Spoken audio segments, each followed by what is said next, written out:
A man stands barefoot on holy ground. His name is Moses. He is 80 years old. He is a fugitive who killed a man 40 years ago, hiding in the backside of a desert, tending sheep that are not his own.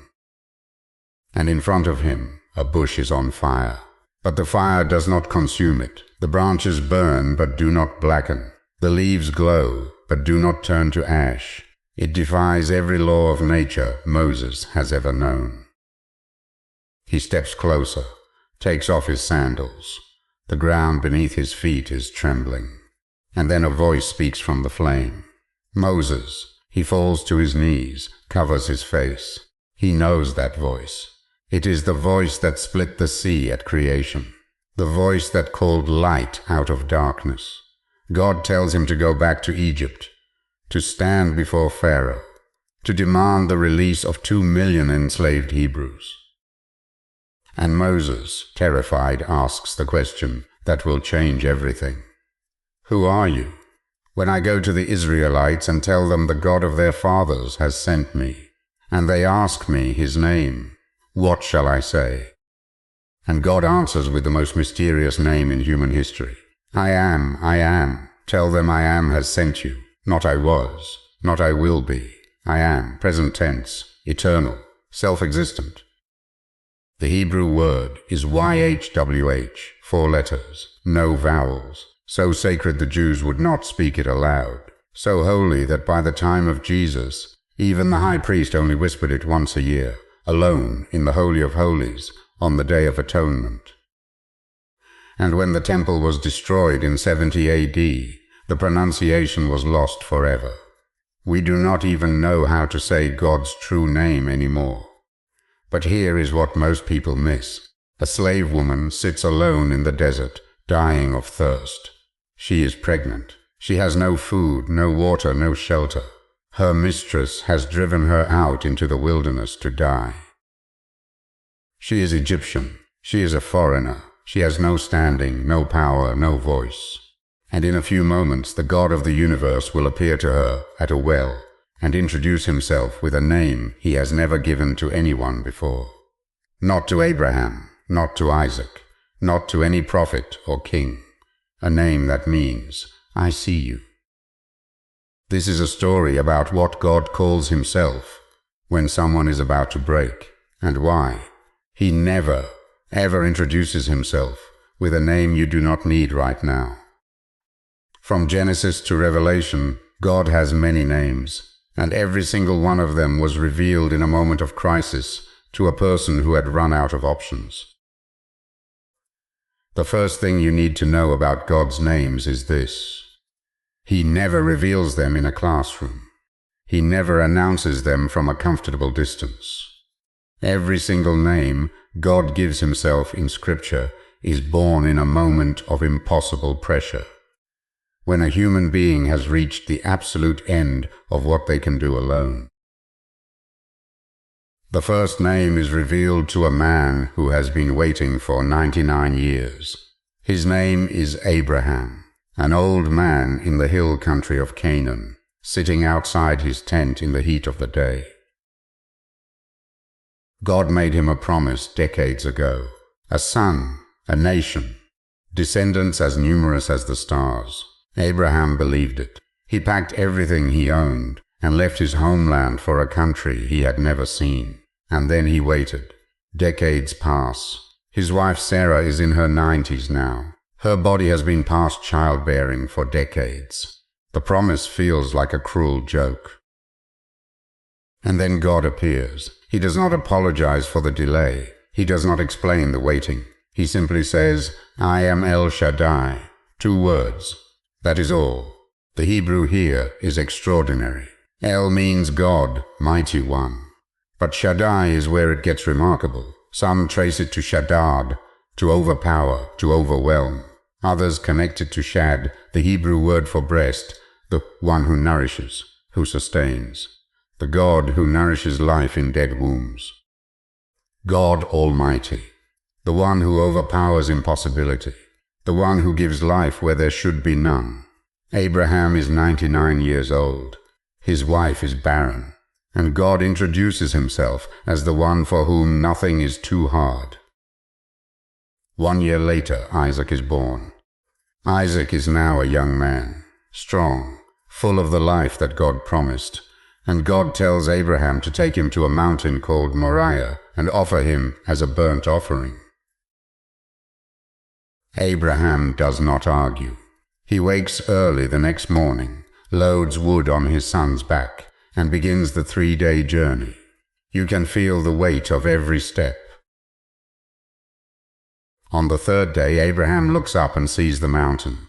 He tells his servants to wait. He tells them, "We will worship, and then we will come back to you." We, both of us. He says it with a certainty he has no natural right to possess. They climb together. Isaac looks at his father and asks the question that must have torn Abraham in two. "Father, we have the fire and the wood, but where is the lamb for the burnt offering?" Abraham answers with 4 words that contain the entire gospel. "God will provide, my son." They reach the top. Abraham binds Isaac, lays him on the altar, raises the knife, and then the angel calls from heaven, "Abraham, Abraham, do not lay a hand on the boy." Abraham looks up. There in a thicket, caught by its horns, is a ram. God provided, not a moment early, not before the knife was raised, not before the test was complete, but he provided. And Abraham names the place Yahweh Yireh. The Lord will provide. The Hebrew word Yireh comes from Ra, to see, to look ahead, to make provision. God did not just provide a ram. He saw the need before Abraham even knew he had one. He arranged the ram in that thicket before Abraham packed his bags that morning. Abraham did not name the place. The Lord provided. Past tense. He named it, "The Lord will provide." Future tense. Because Abraham understood something we often miss. The name was not just for that mountain. It was for every mountain that would come after. And then we come to Moses, 80 years old, a man who tried to rescue his people by his own strength 40 years ago and failed catastrophically. Moses did not ask God's name out of curiosity. He asked it out of desperation. He needed something to say. When the Israelites asked who sent him, he needed authority. He needed a name powerful enough to stand against Pharaoh, against 400 years of slavery, against the most powerful empire on earth. And God gave him a name that means, "I am the ground of all existence. I was here before Egypt. I will be here after Egypt." Pharaoh's power has a beginning and an end. Mine does not. The Jewish philosopher Philo of Alexandria, writing in the 1st century, called this the most significant name in all of human history. He wrote that it described eternal, perfect, complete being, not caused by anything, not dependent on anything. The Talmud records that this name, YHWH, was so sacred that by the time of Jesus, only the high priest spoke it aloud, once per year alone in the innermost chamber of the temple. Every other time they substituted the word Adonai, Lord. They would not risk mishandling the name. The name answered the need. It always does. The name always matches the moment. The crisis always precedes the revelation. And the revelation is never just for the person who received it. It becomes a memorial, an altar, a name on a map, so that every person who comes after can say, "God showed up here. He will show up again." Abraham at 99 needed power to do the impossible. God gave him El Shaddai. Abraham on the mountain needed provision at the worst moment of his life. God gave him Yahweh Yireh. Moses in the desert needed authority strong enough to stand against the greatest empire on earth. God gave him I Am. Do you see it? God never introduces himself with a name you do not need right now. If this is changing the way you read your Bible, subscribe to this channel right now. Hit the bell. and leave a comment telling me which name of God has meant the most to you. Because we are not done yet. There are more names, and the next one is given to the most unlikely person you could imagine. Pattern summary, 3 names so far. The next name comes to a man hiding in a hole. His name is Gideon. The Midianites have overrun Israel for 7 years. They sweep through the land every harvest season like locusts, destroying crops, stealing livestock. The Israelites have abandoned their homes and moved into mountain caves. Gideon is the youngest son, weakest family, forgotten tribe. He has no army, no influence, no weapons worth mentioning. He is crouched inside a winepress, a hole in the ground normally used to crush grapes, trying to thresh wheat in secret so the Midianites cannot see him and steal it. And an angel sits down next to him. The angel says something so absurd that Gideon must have looked around to see if someone else was nearby. The Lord is with you, mighty warrior. Gideon does not feel mighty, he feels forgotten. He says, if God is with us, why has all this happened to us? Where are all his wonders we heard about from our fathers? It is not a theological question, it is a wound. And then God says something that changes everything. Go in the strength you have, not the strength you wish you had, the strength you have right now, which, in Gideon's case, is almost nothing. But it is enough. Gideon asks for a sign. He brings an offering of meat and bread. The angel touches it with a staff, fire explodes from the rock, and the angel vanishes. And Gideon panics. Because seeing the face of God meant death, he is certain he is about to die. But here is where the name comes. God speaks to him directly, and he says 4 words that Gideon will never forget. Peace. Do not be afraid. And Gideon builds an altar right there. He calls it Yahweh Shalom. The Lord is peace. Shalom is one of the richest words in the Hebrew language. You have heard it translated as peace. But that translation is far too thin. Shalom means wholeness, completeness, every broken thing made right, every missing piece restored, the perfect state of everything as it was meant to be. Gideon did not have peace of mind in that moment. He was still terrified. He still had no army. The Midianites were still outside. Nothing in his circumstances had changed. But God gave him his name. And the name said, I am the source of everything you are missing. After Moses leads Israel out of Egypt, they travel into the desert. They find a place called Marah. The water there is bitter, undrinkable. The people are thirsty and furious. Moses cries out to God. God shows him a piece of wood, tells him to throw it into the water. The bitter water becomes sweet. And God introduces himself with a name that goes far beyond fixing a water source. Yahweh Rapha, the Lord who heals. Rapha means to heal, to restore, to make whole. The same root used in Psalm 147, when God heals the broken-hearted and binds up their wounds. The same root in Isaiah 53. By his wounds we are healed. God did not just sweeten bitter water at Marah. He revealed a name that covered every kind of bitter water you will ever drink. Stay with me, because the next name is the one that breaks me every time I read it. Now we come back to the slave woman in the desert. Her name is Hagar. She is Egyptian. She was given to Abraham and Sarah as a servant. When Sarah could not conceive, she gave Hagar to Abraham as a surrogate. Hagar became pregnant. And then Sarah treated her so harshly that Hagar ran.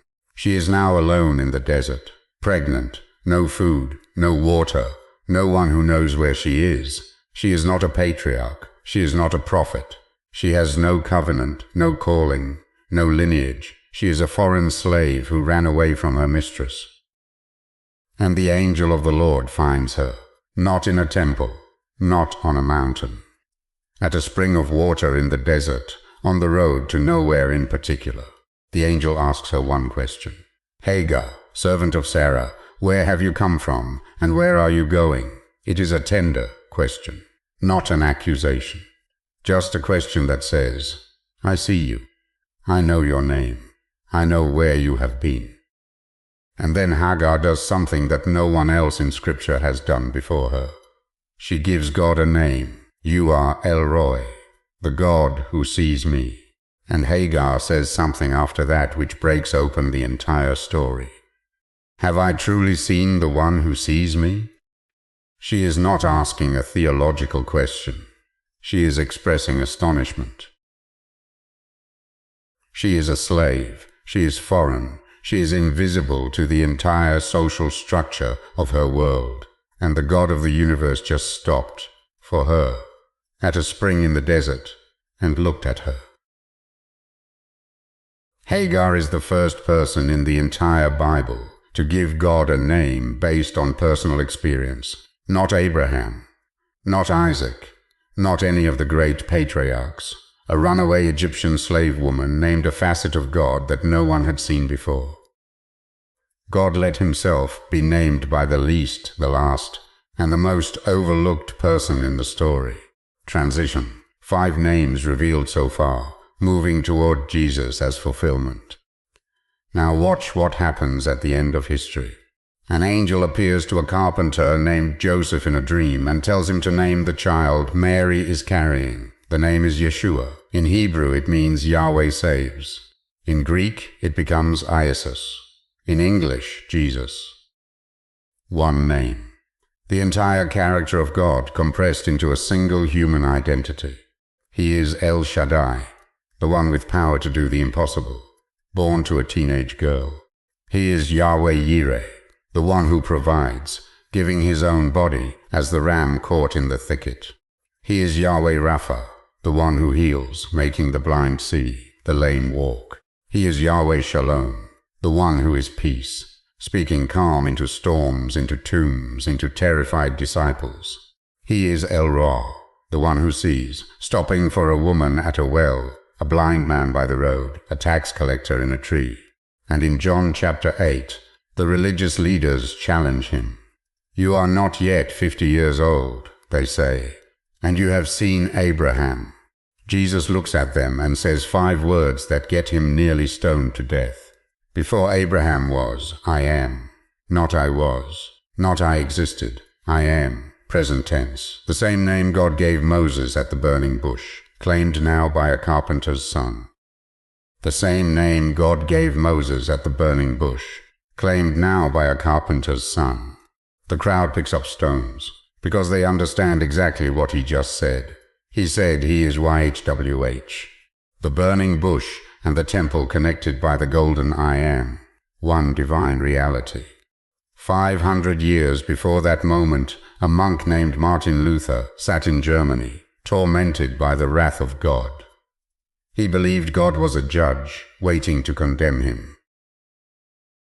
And then he found a name in Jeremiah, Yahweh Sidkenu, the Lord, our righteousness.